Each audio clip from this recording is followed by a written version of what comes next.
A Kent County Council meeting heard a teenager was among 4 people who died in the incident, while searches continue for 4 people still missing. They were on a packed vessel which started sinking in freezing waters between Kent and France. Crews on a nearby fishing boat and lifeboats helped with the rescue. A search operation for the 4 people still missing is being carried out by drone. The reality is they are now looking for dead bodies rather than survivors, the BBC's Simon Jones has said. The children who were rescued have been taken into care by Kent County Council. In a joint statement, the UK and France pledged to destroy the business model of people smuggling gangs. Home Secretary Suella Braverman and her French counterpart Gérald Darmanin said the tragedy highlighted the need to jointly prevent the crossings. Our hearts go out to all those affected by this tragic event, they said. The Maritime and Coast Guard Agency said some searches had taken place overnight,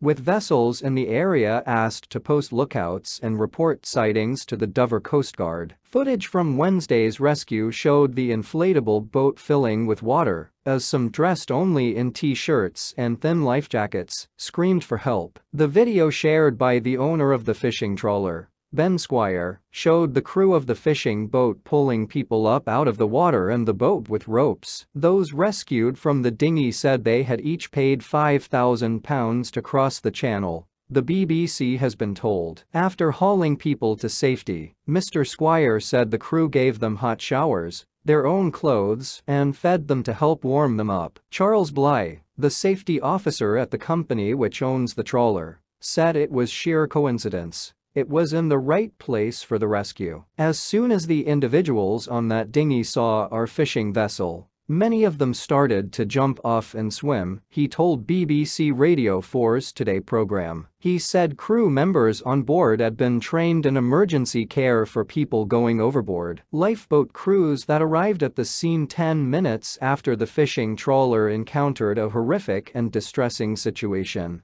the RNLI's head of lifeboats said on Thursday. Simon Ling thanked the invaluable actions of the fishing vessel, saying crew members had saved countless lives. Temperatures at the time had dropped below 1°C and were likely to have been colder out at sea. A French organization, Utopia 56, which helps migrants in Calais, said it was contacted at 1:53 GMT with a voice message and a location by a boat in distress in the channel. Nikolai Posner from the organization said the voice message stated there were people in the water and families on board. It was clearly an emergency. He was calling for help, he told Pondews, adding that babies could be heard screaming in the background. The organization, however, has said it was not possible to verify whether the distress call was definitely from the boat in question. On Wednesday, Prime Minister Rishi Sunak expressed his sorrow at the tragic loss of human life. In November 2021,